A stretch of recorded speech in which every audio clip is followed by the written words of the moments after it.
შედეგი უკვე ვნახეთ, ჩვენ სახეზე გვაქვს გაერთიანებული ნაციონალური მოძრაობა.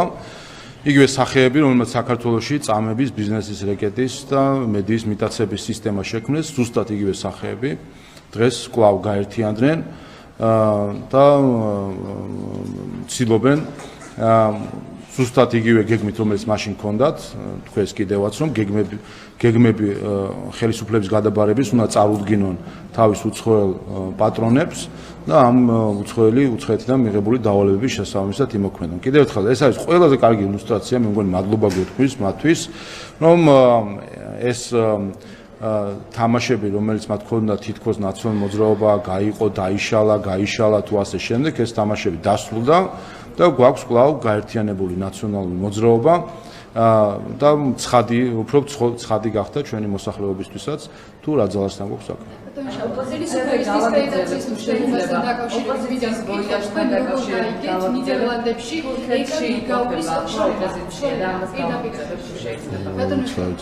დავიწყეთ აქეთო? ნიდერლანდებში, რომელიც ამბობს, რომ ევროპული არჩევანი არის პირდაპირ თავდასხმის ქვეშ, ამბობს იმასაც, რომ ადამიანის უფლებები, დემოკრატია არის კითხვის ნიშნის ქვეშ, სისტემური გაუარესება ინსტიტუტების, საუბრობს მისი პოლიტიკური ნიშნით დაკავებებზე და ასე შემდეგ.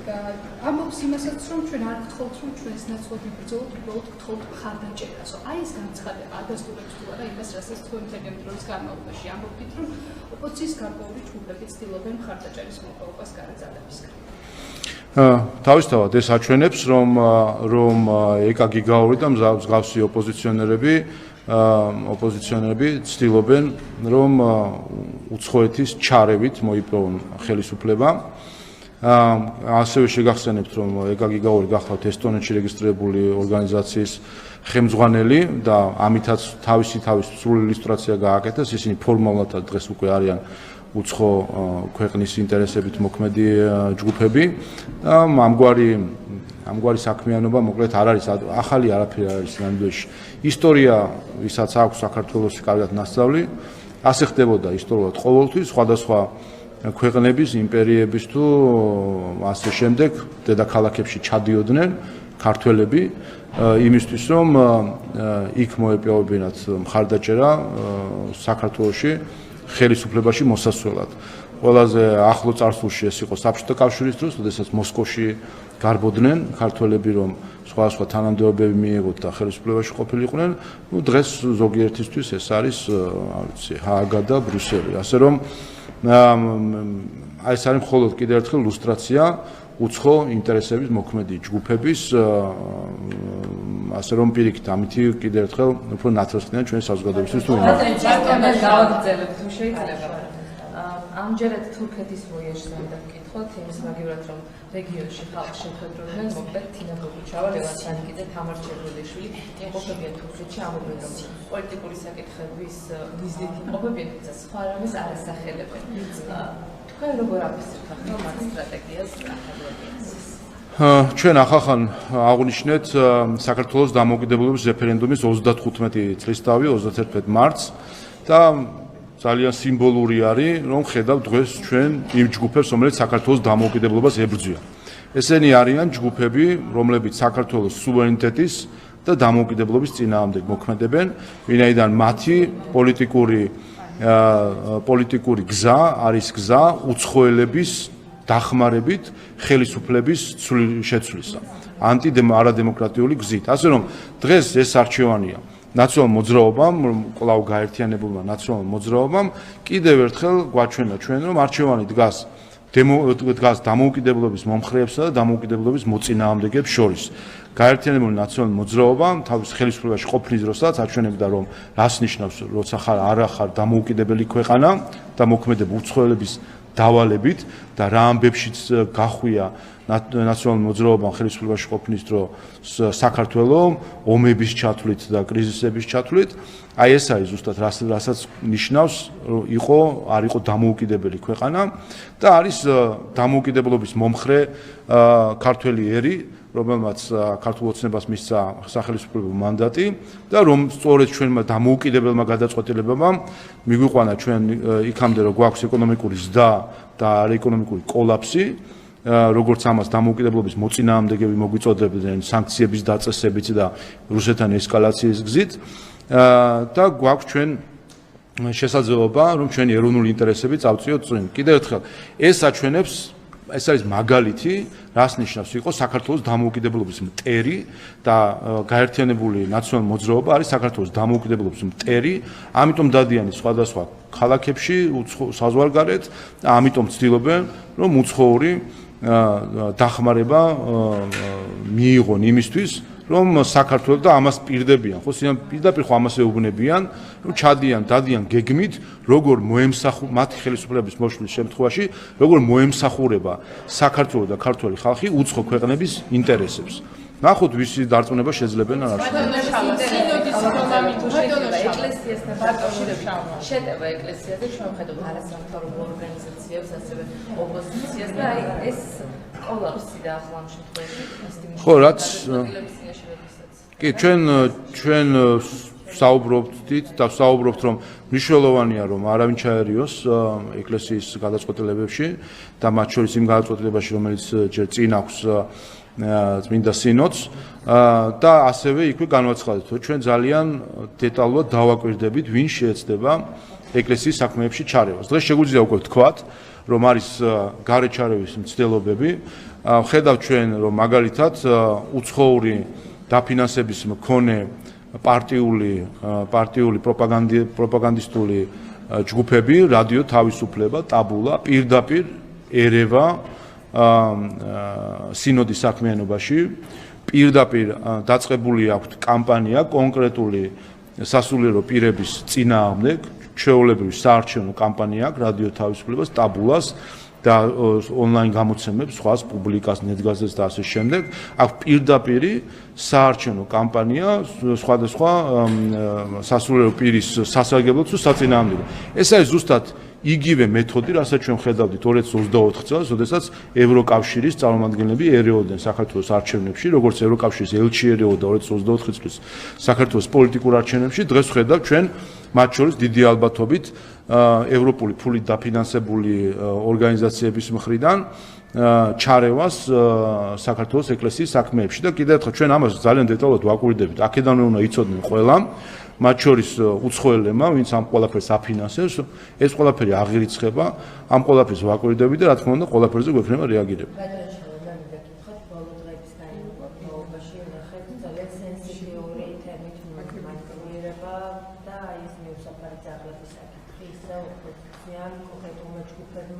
პოლიტიკური თვისდასრიგისთვის გამოიყენეს. მიუხედავად იმისა, რომ არაერთხელ განიმარტა, ყოფილა გადაცდომა და მოკვლევა ასევე გრძელდება თუ რაიმე სახის გადაცდომის ჰქონდა ადგილი იქნება რეაგირება. მსგავსი თემით მანიპულირება ამ დღეების განმავლობაში თქვა როგორ შეიძლება. რაც ჩვენ ვიხილეთ ამ დღეებში არის ის, რომ აღმოაჩინეთ, რომ მიუსაფარ ძაღლების პრობლემაზე უფრო დიდი პრობლემა არის ემოციურად დაზიანებული რადიკალური ოპოზიცია. კადრები, რომელიც ჩვენ გუშინ ვიხილეთ, მე მგონი ამ კადრებმა აჩვენა, რომ ჩვენ უფრო დიდი გამოწვევა გვაქვს ემოციურად დაზიანებულ ადამიანების მხრივ და არა მიუსაფარი ძაღლების მხრივ.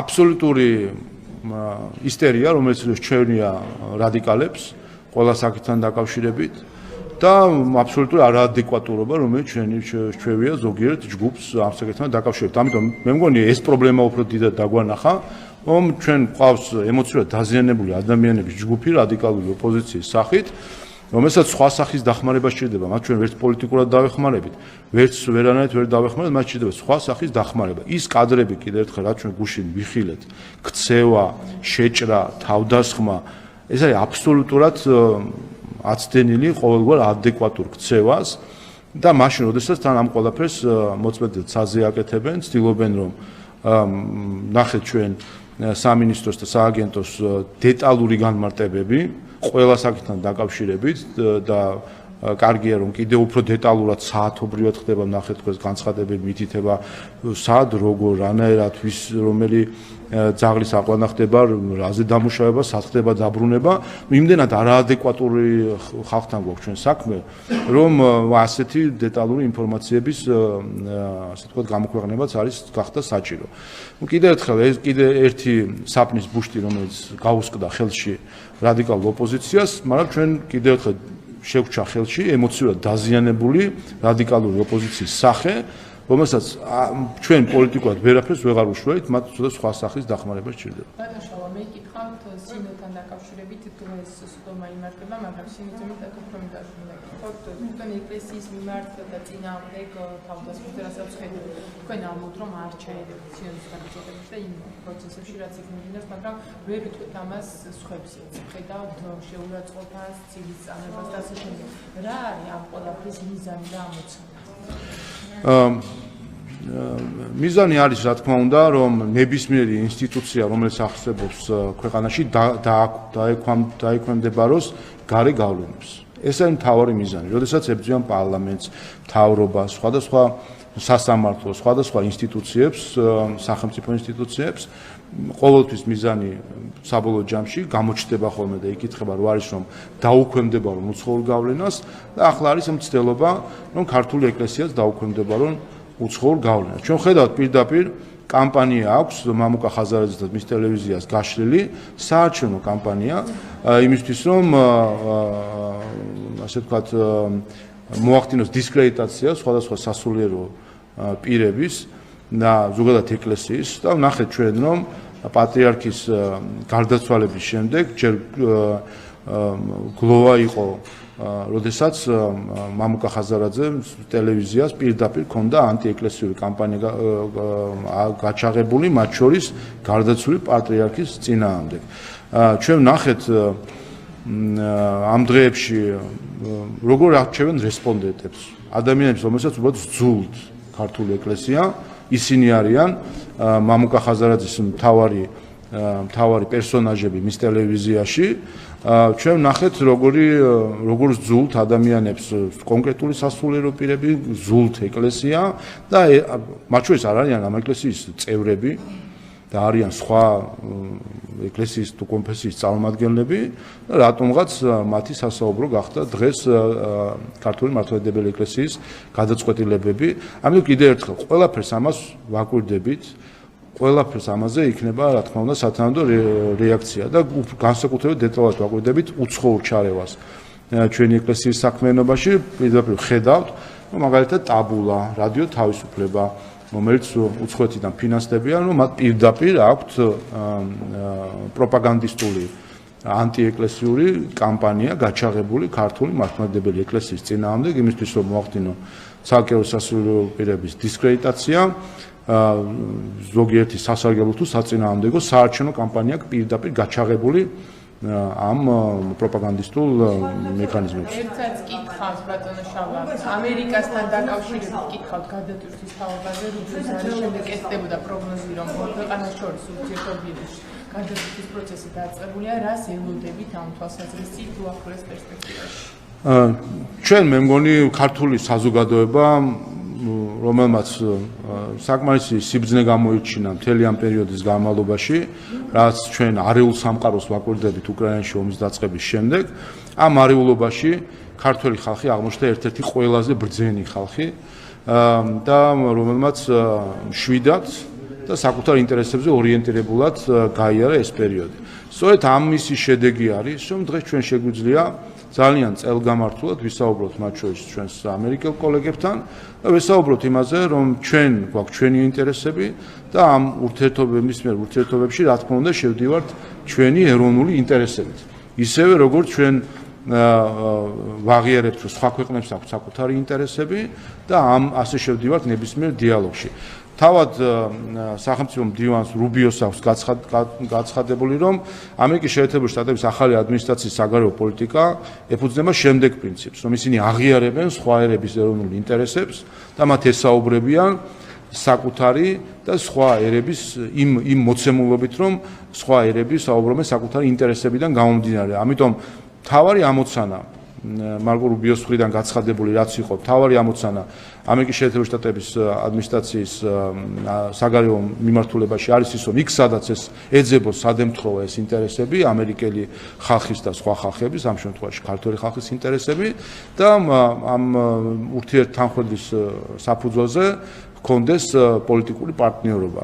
ამიტომ ჩვენ ურთიერთობასაც შეეხება ამერიკის შეერთებულ შტატებთან დაკავშირებით არაერთხელ გაცხადებული გვაქვს რომ ჩვენ ვიყავით ერთ-ერთი ყველაზე გამორჩეული სტრატეგიული პარტნიორი ამერიკის შეერთებული შტატების, რაც არაერთხელ დაგვიდასტურებია. სამწუხაროდ წინა ადმინისტრაციამ ისე გააფუჭა ეს ურთიერთობები, რომ ფაქტობრივად დაიყვანა იმ დონეზე, რომელიც აბსოლუტურად მიუღებელია ჩვენთვის. ახალ ადმინისტრაციას აქვს რა თქმა უნდა შესაძლებლობა რომ ეს გამოსწორდეს. ჩვენ ამისთვის ვართ მზად.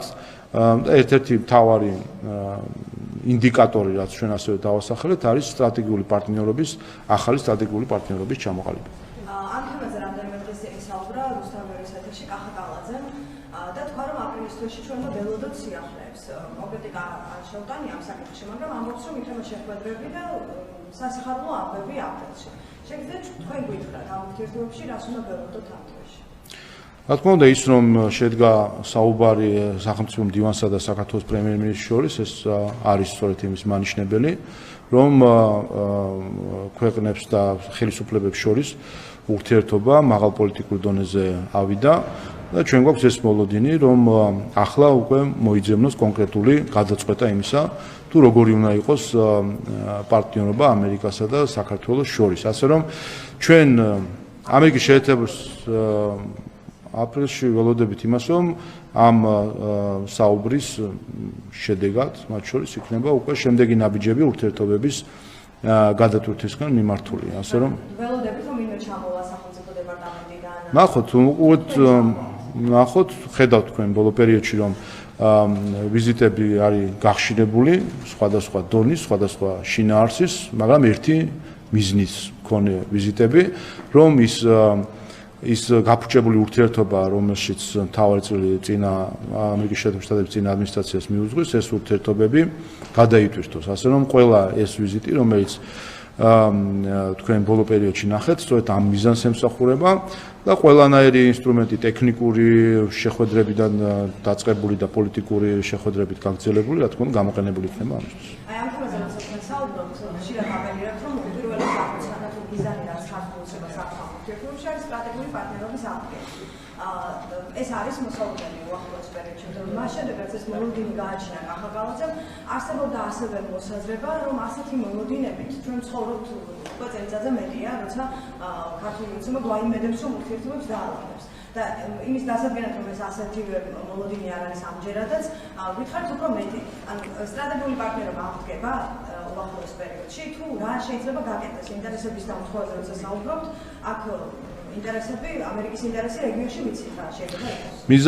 მიზანი არის არასტრატეგიული პარტნიორობის აღძენა, არამედ მიზანი არის საქართველოსა და ამერიკის შეერთებულ შტატებს შორის პარტნიორობის არსებობა, რომელიც იქნება დამყარებული ურთიერთინტერესებზე, ხოლო სტრატეგიული პარტნიორობა ეს არის ინდიკატორი, რომელიც ჩვენ ყველაზე ნათლად გვაჩვენებს, რომ ამ მიზანს ვახცევთ. ასე რომ, რა თქმა უნდა, სტრატეგიული პარტნიორობა, როგორც ფორმალური ჩარჩო ურთიერთობისა, ეს ხო ანუ ეპითეტისთვის კი არ გვჭირდება, სინამდვილეში გარკვეულწილად ეპითეტის დონეზე იყო მანამდე სტრატეგიული პარტნიორობა ამერიკის შეერთებულ შტატებსა და საქართველოს შორის, ვინაიდან ის შინაარსი დიდად დატვირთული არ იყო. თავის დროზე სტრატეგიული პარტნიორობას ხელი მოეწერა 2009 წელს, აგვისტოს ომის შემდეგ რამდენიმე თვეში და ეს იყო გარკვეული დამამშვიდებელი პრიზი მიხეილ სააკაშვილისთვის მაშინ წაგებული ომის შემდეგ, რომ აი სტრატეგიული სამაგიეროდ სტრატეგიული პარტნიორობა გვაქვს ამერიკის შეერთებულ შტატებთან. თუმცა ის შინაარსით არასდროს არ შევსებულა, ისე როგორც ეს უნდა ყოფილიყო სტრატეგიული პარტნიორების შორის.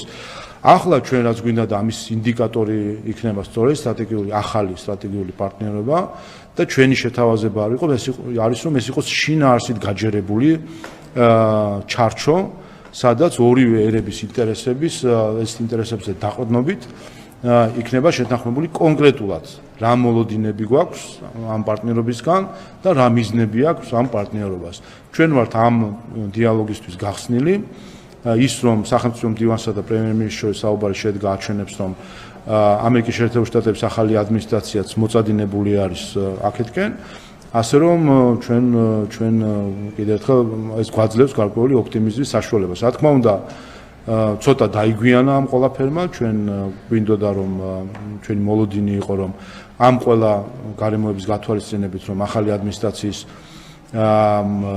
ადმინისტრაციის ჩამოყალიბების თანავე იქნებოდა გარკვეული ნაბიჯები გადადგმული, თუმცა ისიც ვნახეთ რომ ამასობაში სხვადასხვა კრიზისები განვითარდა ჯობს გვიან ვიდრე არასდროს. ნახოთ როგორ იქნება კიდევ ერთხელ დამოკიდებული არის ამერიკის შეერთებული შტატების ახალ ადმინისტრაციაში. ჩვენი მხრიდან მზაობა უკვე ერთ წელზე მეტია რაც ეს მზაობა გაცხადებული გვაქვს. გაცხადების მიღმა მზაობა გაქვთ თუ არა, რამე ნაბიჯი გადადგათ, იმიტომ რომ მუდმივად ჩვენ ამ პერიოდში გვესმის სახტების განცხადება რომ განვიხილოთ ნაბიჯებს, რომელიც შეუძლია ქართულ ოცებას გადადგას იმისთვის რომ დაადასტუროს რომ ის სერიოზულად უდგება ურთიერთობების აღდგენას. ანუ ამერიკული მხარე ნაბიჯებზე საუბრობს და თქვენი მზაობა გამოიხატება სიტუაციად მხოლოდ ჩვენი მზაობა გამოიხატება იმაში, რომ ჩვენი ინტერესების წარდგენით და ამერიკელი ხალხის ინტერესების გათვალისწინებით მზად ვართ სტრატეგიული პარტნიორობის ჩარჩოზე შეთანხმებით. ახალი ადმინისტრაციისთვის ახალი ფუნქციები, რომელსაც თქვენ იხობთ, ალბათ გაივლის რაღაც პირობების შესრულებაზე. ეს პირობები გულისხმობს ამერიკული ინტერესის დაკმაყოფილებას, რაც ასევე თანხმდარში უნდა იყოს ქართულ ინტერესებთან, ხომ? აი მე მაინტერესებს ანაკლის სპორტთან დაკავშირებით რაიმე პოზიცია ხომ არ არის მოსალოდნელი რომ შეიცვალოს. ჩვენ წლები გვესმის თქვენი ბრალდებები რომ ამერიკული კომპანიები არასდროს გაინტერესებულან და ამით ამართლებთ ჩინურ ინტერესებს უფრო მეტად. ახლა შეიცვლება რამე ანაკლიაში. კიდევ ერთხელ ჩვენ არ ვსაუბრობთ რა პირობების წამოყენებაზე, არც ჩვენი მხრიდან, არც ამერიკის შეერთებული შტატების ადმინისტრაციის მხრიდან არასდროს არანაირი პირობა ამ მხრივ წამოყენებული არ არის და ეს რა თქმა უნდა არ შეეფერება იმ სულისკვეთებას, რომელიც დღეს ჩვენი მხრიდან არის და როგორც ჩანს ამერიკის შეერთებული შტატების ადმინისტრაციის მხრიდანაც გამოჩნდა და მათ შორის ამ სატელეფონო საუბრით, რომ ეს არის დიალოგი, საუბარი საკუთარი ორივე ქვეყნის ინტერესებზე დაფუძნებით და არა პირობების წაყენებით. რაც შეეხება ანაკლის სპორტს, სწორედ მოახდინეთ ჩვენი ციტირება. რა თქმა უნდა, ჩვენთვის მთავარი არის რომ ანაკლის ღრმაწვოვანი პორტი როგორც ერთ-ერთი შემადგენელი ნაწილი შუა დერეფნისა, რაც არის არა მხოლოდ საქართველოს ეროვნულ ინტერესებში, არამედ ეს არის მათ შორის რეგიონულ ინტერესებში, განსაკუთრებით ევროპა-აზიის დაკავშირების მხრივ, რომ ეს პორტი აშენდეს, ფუნქციონირებდეს და ის რომ ფუნქციონირებდეს ისე როგორც ეს საქართველოს ეროვნულ ინტერესებში არის. თქვენ იცით რომ მოქმედი ასე ვთქვათ შეთანხმებები რაც არის ის რომ ყველა ამ შეთანხმებაში საქართველოს სახელმწიფო არის უმრავლესობაში და შესაბამისად ამ შეთანხმებებში გადანაწილება ხმის უფლების ასე ვთქვათ და სწორედ ეს არის მთავარი გარანტია და სწორედ ასე ვხედავთ ჩვენ ნებისმიერ ასეთ პროექტს, როდესაც ეხება სტრატეგიულ ობიექტებს, რომ საქართველოს ქონდეს უპირატესი უფლებები და აქედან გამომდინარე ყველაფერი სწორედ ჩვენი ეროვნული ინტერესების მიხედვით მიდიოდეს. რაც შეეხება ეკონომიკურ ინტერესებს, აქ რა თქმა უნდა მივესალმებით ამაში იგულისხმება ნებისმიერი ინვესტორის ეკონომიკური ინტერესი და რა თქმა უნდა ამასაც ვითვალისწინებთ სტრატეგიული ინტერესები იმაში გამოიხატება რომ ყველა ეს შეთანხმება სტრატეგიულ ობიექტებთან დაკავშირებით ფორმდება ისე რომ საქართველოს ქონდეს გადამწყვეტი სიტყვა. აი ერთს გითხავთ ისევ ანაკლიე, რამდენიმე დღის წინ ჩვენ გვახსოვს სახელმწიფო დეპარტამენტის მაღალჩინოსანი როცა ჩამოვიდა, მას ჰქონდა ვიზიტის ფარგლებში შეხვედრებიც და ის ჩავიდა ანაკლის ტერიტორიაზეც. ანუ იქ სადაც ამერიკული ინვესტიცია არ არის. და ამით ალბათ სიგნალია რომ შეერთებული შტატების ინტერესი არის ანაკლიაში. ანუ თქვენ მიესალმებით თუ კი ამერიკული გავლენები ხოშაკავო, მაგრამ ეკონომიკური ინტერესები იქნება ანაკლის სპორტში ეს. ჩვენ მივესალმებით ნებისმიერ უცხოურ ინვესტიციას, რომელიც ჩვენი ქვეყნის ეროვნული ინტერესების შესაბამისი არის. ამ მხრივ რა თქმა უნდა ამერიკული ინვესტიციები ყოველთვის მისასალმებელი არის. სად რომელ სექტორში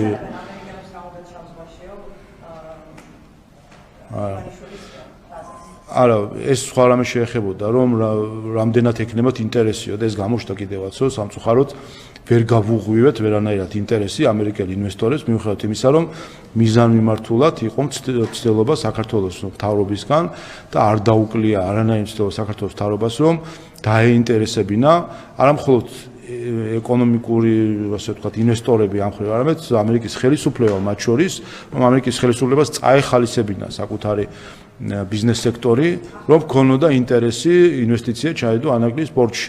და სწორედ ამას გულისხმობდა ის განცხადება, რომელიც ეხებოდა, რომ რამდენად აქვს ინტერესი, შეიძლება ქონდეს ამერიკის შეერთებულ შტატებს ინტერესი შავ ზღვაში ამ მხრივ ეკონომიკურად.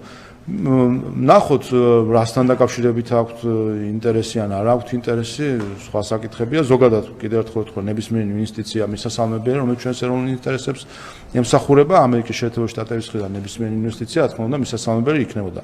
სამწუხაროდ აქამდე, არ ვიცი, საჯაროდ, დახურულ კარს მიღმა, როდესაც იყო, ასე ვთქვათ, ანაკლის სპორტთან დაკავშირებით მათ შორის თუ სხვა ნებისმიერ პროექტებთან, ეს არ იყო ერთადერთი პროექტი, სადაც პროაქტიულად საქართველოს ხელისუფლებას თავაზობდა ამერიკის შეერთებული შტატებიდან წარმომადგენელ ინვესტორებს, რომ თავისი ინვესტიცია ჩაედოთ, მაგრამ სამწუხაროდ დაინტერესება არ იყო ძალიან მაღალი. და მადლობა ბოლო კითხვის თემაზე, მარკო რუბიოს უცესა უკრაინელი მოგახეცე ის არ ჩანს ამ დღეების განმავლობაში და ალბათ მას შეუძლია ყველაზე კარგად გითხრას ამ შინაარსის შესახებ. ეს იყო ერთი ზარი, რომელზეც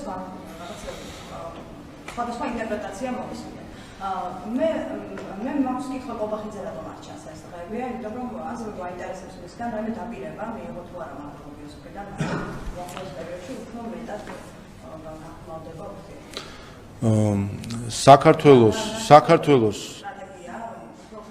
მედიასთან კომუნიკაციის სიხშირის და მოცულობის ხანგრძლივობის მხრივ საქართველოს ყავს ყველაზე აქტიური პრემიერ-მინისტრი, პრეზიდენტის და პარლამენტის თავმჯდომარეც. მე მგონი ამის ნაკლებობას არ განიცდის. ერთადერთი ვინც ჯობი არის ამერიკის შეერთებული შტატების პრეზიდენტი, რომელსაც ვაკვირდებით, რომ მე მგონი უფრო ხშირი კომუნიკაცია აქვს მედიასთან, მაგრამ სხვა მხრივ არ მეგულება დედამიწის ზურგზე არც ერთი ხელისუფლება, არც ერთი ხაზოსვავ, ნებისმიერი ევროკავშირის წევრი ხელისუფლება აიღეთ, არც ერთი, სადაც პრემიერ-მინისტრი, პრეზიდენტი, პარლამენტის თავმჯდომარე ასე ხშირად არის მედიასთან კავშირში ერთი და მეორე, ეს არ არის მხოლოდ ასე ვთქვათ ფორმალური ინტერვიუები, ფაქტობრივად hard talk-ის რეჟიმში ვართ ხოლმე ჟურნალისტებთან ნებისმიერ კითხვაზე, არ ვიცი, არ არსებობს კითხვა, რომელიც არ შეგიძლიათო დასვათ. ასე რომ მერწმუნეთ, რომ მასთანაც გექნებათ შესაძლებლობა ეს კითხვები დასვათ. შვეიცარიასთან დაკავშირებით გავიუქმა უზომო სადიპლომატიური და სამსახურებრივი პასპორტის კონექტივებისთვის, როგორ შეაფასეთ ამ გადაწყვეტილებას და ოპოზიციაში ამბობენ, რომ ამით გაკურებული არ უნდა იყოს კატეგორიებსა იმ გადაწყვეტილებების გამო, რომელსაც ისინი ბოლო პერიოდში იყვნენ.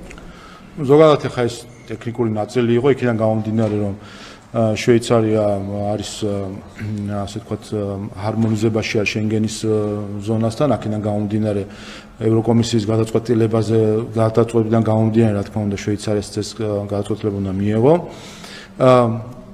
თავად გადაწყვეტილება ევროკომისისაც არის, ეს გახლავთ საერთაშორისო სამართლის დამრღვევი უსამართლო გადაწყვეტილება, რომელიც არის რომელთვის სპეციალურად შეცვალეს კანონი, აი რომ საუბრობენ ხოლმე კანონს არგებენო, ამა თუ იმ ქვეყანაშიო და საქართველოსაც რო აბრალებენ ხოლმე რომ კანონს არგებთ რაღაც მიზნებსო, ზუსტად ასე მოარგეს საქართველოს წესები, ჩვენთვის სპეციალურად წესები შეცვალეს, ასეთი მნიშვნელოვანი ყოფილვართ, როგორც ჩანს და რაც პრინციპში შეიძლება კარგიც არის, სპეციალურად შეცვალეს წესები, მოარგეს წესები საკუთარ სურვილს, რომ პოლიტიკური ზეწოლა განეხორციელოს საქართველოს ხელისუფლებისთვის და მიიღეს ეს გადაწყვეტილება, რაც არის აბსურდი კიდევ ერთხელ მიხაილ სააკაშვილის მწამებელ რეჟიმს 2010 წელს მის პოლიტიკურ ელიტას მისცეს უვიზო მიმოსვლა, გულისხმობ დიპლომატიურ პასპორტებს 2010 წელს და მოქალაქეები ჩვენ მაშინ 7 წელი გვალოდინა ბრიუსელმა, სანამ ჩვენ მოგწვა უვიზო რეჟიმი და სააკაშვილი და მისი წამებლები უვიზოდ დადიოდნენ მაშინ ევროკავშირში დიპლომატიური პასპორტით. ასე აქაც ჩანს, რომ არანაირი მორალური მოტივაციები აქ არ არის. რაც შეეხება თავად გადაწყვეტილებას, მათი ნება არის, არანაირი პრობლემა ამ მხრივ ჩვენ არ გვაქვს. ვიზიტები ხორციელდება, მიმდინარეობს, მეც მექნება ახლა უახლოეს პერიოდში ევროკავშირში წევრ ქვეყნებში ვიზიტი, ასე პრობლემა არ არის. სადაც სადაც მივდივართ, როცა მივდივარ, ვიზასაც ვიღებ, რა თქმა უნდა. პრობლემა, ანუ ჩვენ უყურეთ მთავარი აბსურდი რაშია, ხომ? სამსახურებრივ პასპორტს იყენებ მაშინ, როდესაც მიდიხარ სამსახურებრივი მიზნებით. კერძო ვიზიტით სამსახურე პასპორტის გამოყენება ისედაც აკრძალულია. ვინმე თუ მიდის კერძო სადმე, ის მოწავიდეს პირადი პასპორტით, ეგრეთ წოდებული წითელი პასპორტი. სამსახურებრივი მიზნით, როდესაც მიდიან ოფიციალურ პირები სხვა ქვეყანაში, მიდიან იქ მოწვევით, ხო? იქ ხო ჩვენი ინიციატივით ხარ ჩავდივართ, არა? ხარ დავადგებით ხოლმე ვიღაცას თავზე და ისე ვახორციელებთ ოფიციალურ სამსახურებრივ ვიზიტებს. იქ ვართ ვიწვევით, სადაც მიწვევით ვართ, იქ რა თქმა უნდა იგულისხმება, რომ ვიზასაც გვაძლევენ და ჩავდივართ უპრობლემოდ. ასე რომ არანაირი პრობლემა ამ მხრივ არ არის. ეს არ გაფიქრებინეთ, რომ ქვეყნები გიწვევენ შეხვედრებზე, მაგრამ თან ასევე გაგისრებენ სხვა ტიპის პასუხისმგებლობას, ქალაქებისგან განსხვავებით. ესე ვიყავი. ამ ყოლეთ ასე ვიყავი ბრიტანეთში, ჩემი პირველი ვიზიტი პარლამენტის თავმჯდომარის რანგში 2022 წლის თებერვალში იყო დიდ ბრიტანეთში. დიდ ბრიტანეთში ვიზა გვჭირდება ყველას, არათუ ვიზა მომწეს, მივედი და თან იცით რომ ბრიტანეთის შემთხვევაში საელჩო საკონსულო არ გასცემს, აუთსორსინგი აქვს აკეთებული რაღაც კერძო კომპანიასავით არის, მივედი რიგშიც ვიდექ შეუძლებლად შევედი და ავიღე ვიზა პარლამენტის თავმჯდომარეს. ხარ მგონია რომ ამისი ვინმეს რამე აკლდებოდეს ან ვინმეს რამე ემატებოდეს. ასე ვიყავი ბრიტანეთშიც, ირლანდიაშიც, სხვა ქვეყანაში სადაც ვიზაა საჭირო, პრობლემა არ არის. საქმე რაშია, იცით? აი ევროკავშირი ფიქრობს, რომ ვიზა და არავიზის საკითხი ეს არის დასჯის ინსტრუმენტი. აქ ჩანს მთელი ამორალურობა ბრიუსელის. აი ამ დონეზე რომ ფიქრობენ, რომ გადაადგილების თავისუფლების საკითხი ეს არის ვიღაცის დასჯა არ დასჯის ინსტრუმენტი. ვიზა რომ აქციეს იარაღად და ვიზა რომ აქციას არა კავშირის, არამედ ასე ვთქვათ, გამიჯვნის საშუალებად, აი ესაჩვენებს, რომ ცივილიზაციურ კრიზისს, რასაც დღეს განიცდის ევროკავშირი მისი ბიუროკრატების ხელში. რას ხედავთ, ეხლა რუსეთს ჰქონდა ვიზების დაწესებული, შემდეგ გააუქმეს. ეს მეთოდები გამოყენებული აქვს ქართველი ხალხის წინააღმდეგ სხვა დროს. ქართველი ხალხი, ეს არა, ეს ქართველი ხალხის წინააღმდეგ არის, როდესაც ცდილობენ რომ მისი ხელისუფლების მიმართ რაღაცა ნაბიჯები გადადგან და არა სერიოზულია კიდევ ერთხელ, არავის პრობლემა არ აქვს, ყველა იღებს ვიზას, მივდივართ ვიზიტს, უბრუნდებით. ყველა საკეთ ვიღებთ უვიზოთ, რაც თავარია, ჩამოვიდნენ და თავის თვალით ნახონ ჩვენი ქვეყანა და ამაში ჩვენ არანაირ შეფერხებას არ ვუწევთ. ფასებთან დაკავშირებით უნდა მაშინ როდესაც საქართველოს დაიწყო ფასების წინააღმდეგ მოიმატა როგორც ბენზინის, ისე ბენზინის, სხვადასხვა მიზეზებია, რა თქმა უნდა, სხვადასხვა მიმართულებით ფასების მატება, თუმცა საუბარია იმაზე, რომ სასუსტათო პროდუქტების ფასი იზრდება და ეს პირველადი მოხმარების საგნები, რომელიც არსებობს, ადამიანებისთვის მათი ფასები იზრდება.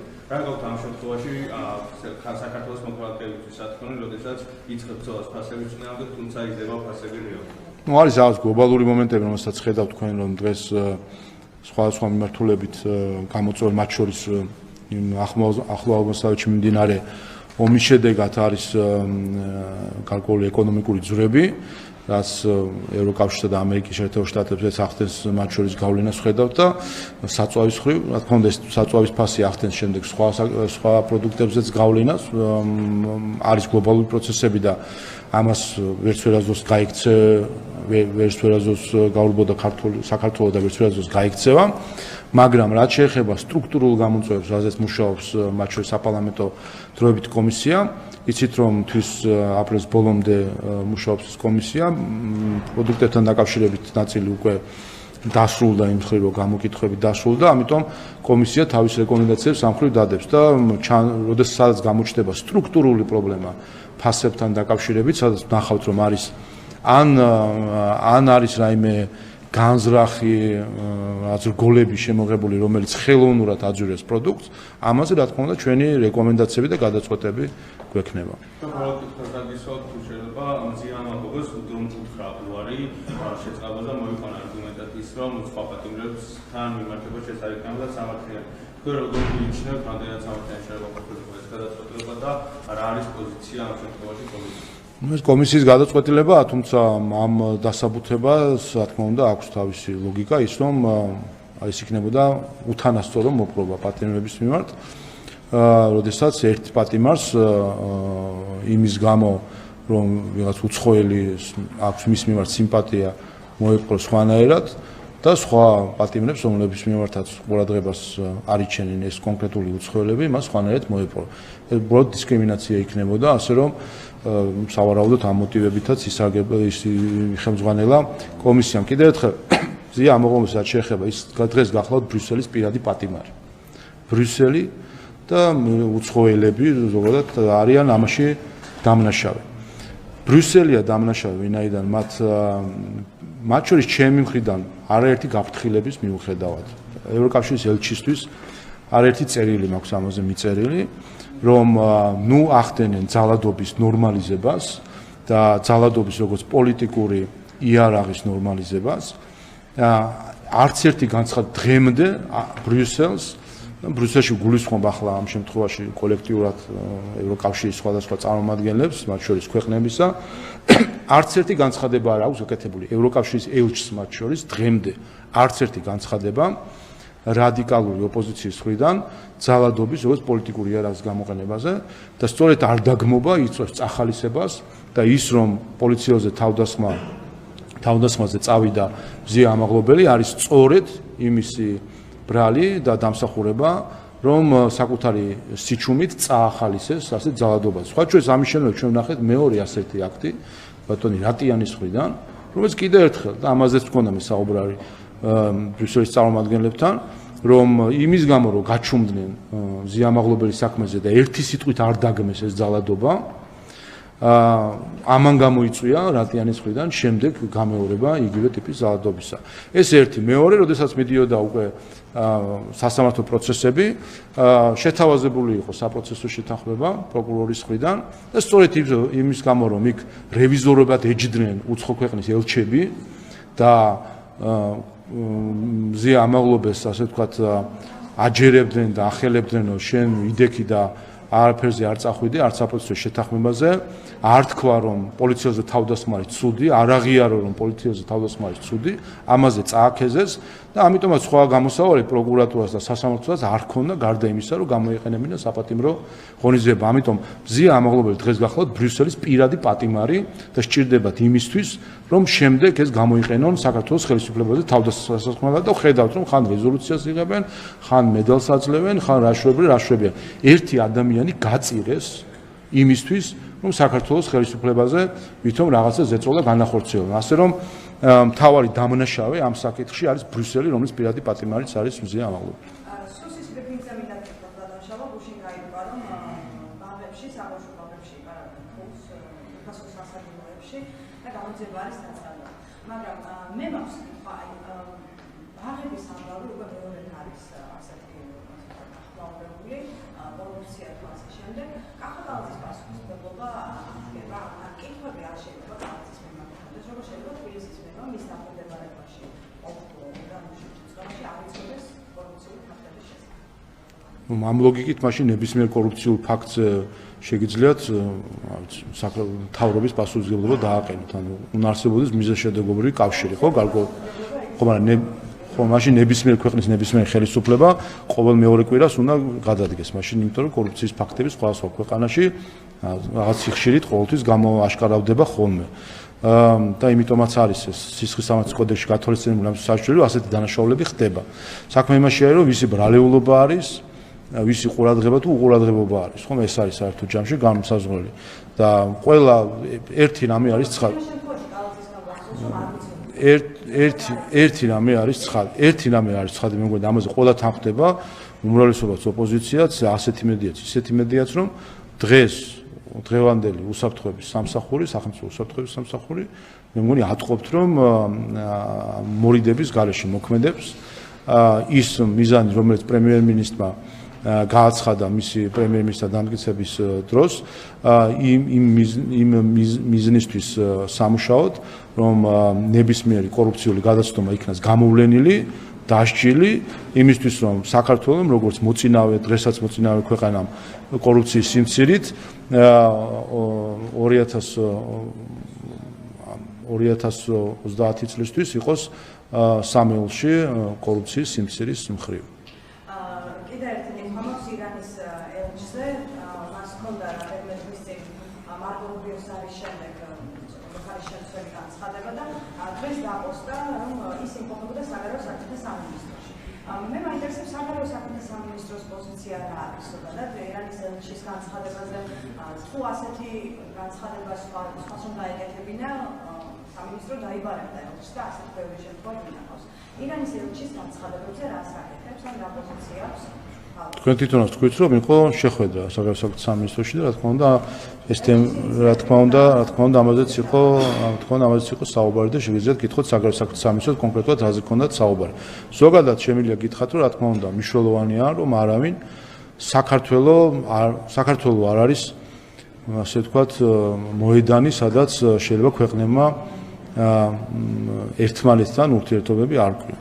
გასაგებია რომ არის ამისი სურვილი თუ არის ამისი ამოცანაც გასაგებია ის რაც ირანსა და ამერიკის შეერთებულ შტატებს შორის არსებული დღევანდელი ურთიერთობა თუმცა ყოველას მიმართ მექნებოდა მოწოდება რომ საქართველოს ტერიტორია ასე ვთქვათ და საქართველოში ყოფნა არ იქნას იმისთვის გამოყენება რომ ერთმანეთში ურთიერთობები არ ყვიონ. საქართველოს მშვიდობის პოლიტიკა ყოველთვის ცხადია და სწორედ ეს მშვიდობის კიდევ ერთხელ თქვენ თვითონ თქვით რომ საგარეო საქმეთა სამინისტროში შედგა შეხვედრა და იყო საუბარი. შედგა საუბარი ჩვენთვის მნიშვნელოვანი არის თავარი რომ ამ განსაკუთრებულ კრიზისულ სიტუაციაში რომელიც არსებობს ახლო აღმოსავლეთში საქართველოს ისე როგორც სხვა შემთხვევაში უკრაინასთან დაკავშირებით იქნებოდა თუ სხვა კრიზისები და ომები რომელიც სამწუხაროდ ჩვენს გარშემო ხშირად ხდება და ისეთი პირი ჩანს რომ მომავალშიც იქნება ასეთი კრიზისები ჩვენს გარშემო ჩვენთვის თავარი არის რომ საქართველოს მშვიდობიანად გაიაროს ყველა ეს პროცესი და შესაბამისი ინსტრუმენტებით პოლიტიკური გადაწყვეტილებებით დიალოგით საუბრებით ხედავთ რომ ამას ვახცევთ და დღეს ვართ წარმატებული ქვეყანა ეკონომიკურადაც და პოლიტიკურადაც და აქვე ბარემ ერთ საკითხს შევეხებოდი იცით რომ მოლდოვის პარლამენტის მეგობრობის ჯგუფი არის ვიზიტით საქართველოს პარლამენტში დღეს მქონდა შეხვედრა მეგობრობის ჯგუფთან მინდა მადლობა გადაუხადო რომ ჩამოვიდნენ ასევე ხედავდი მედიაში გაშუქებას ამ ჯგუფის შემადგენლობაში სხვათა შორის ასევე გათვალისწინებული იყვნენ მოლდოვის სახელმწიფო პარტიის წარმომადგენლები და რომელიც ბოლო მომენტამდე დელეგაციის სიაში იყვნენ სამწუხაროდ ბოლო მომენტში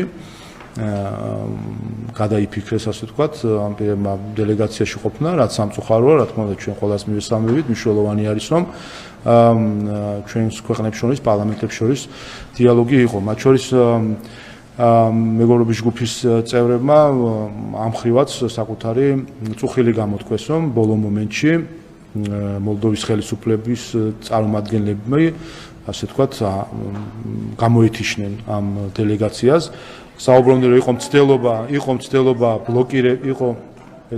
მცდელობა ბლოკირების ამ დელეგაციისა ჩამოსულიყო რაც ცოტა გაუგებარი არის რა არის დასაბლოკი რომ საქართველოს პარლამენტში ჩამოვიდეს მოლდოვის პარლამენტის მეგობრობის ჯგუფი რომელიც მოლდოვის პარლამენტის მიერ არის შექმნილი ეს ხომ არ არის რაღაც თვითდასახელებული ჯგუფი ხომ ეს არის მოლდოვის პარლამენტის მიერ შექმნილი ჯგუფი რომელსაც ყავს თავმჯდომარე და ეს ბლოკირება ცოტა გაუგებარი არის ვინაიდან არ ვიცი მე მოლდოვას რა აქვს საქართველოსთან გასაყოფი მოლდოვის ხელისუფლებას და მისასალმებელი იქნებოდა რომ ის ურთიერთობა რომელიც ჩვენს ხალხებს შორის არის ამ ურთიერთობას უნდა ხელი შეეწყოს და არაპირიქით ხელი არ უნდა შეეშალოს და ქონდა საკმაოდ საინტერესო საუბარი მოლდოვასა და საქართველოს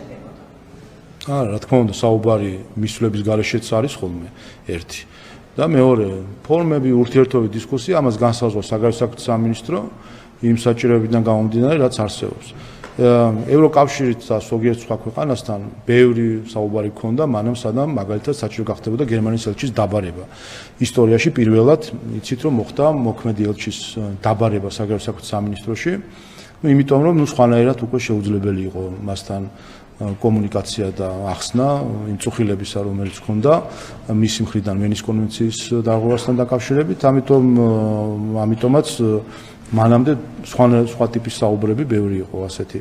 კიდევ ერთხელ ჩვენთვის თავარი არის მიზანი. მიზანი არის, რომ საქართველოს მშვიდობიანად გაიაროს ნებისმიერ კრიზისი, რომელიც ჩვენს გარშემო ხდება და ამ მიზანს ვახცევთ ყოველ ჯერს.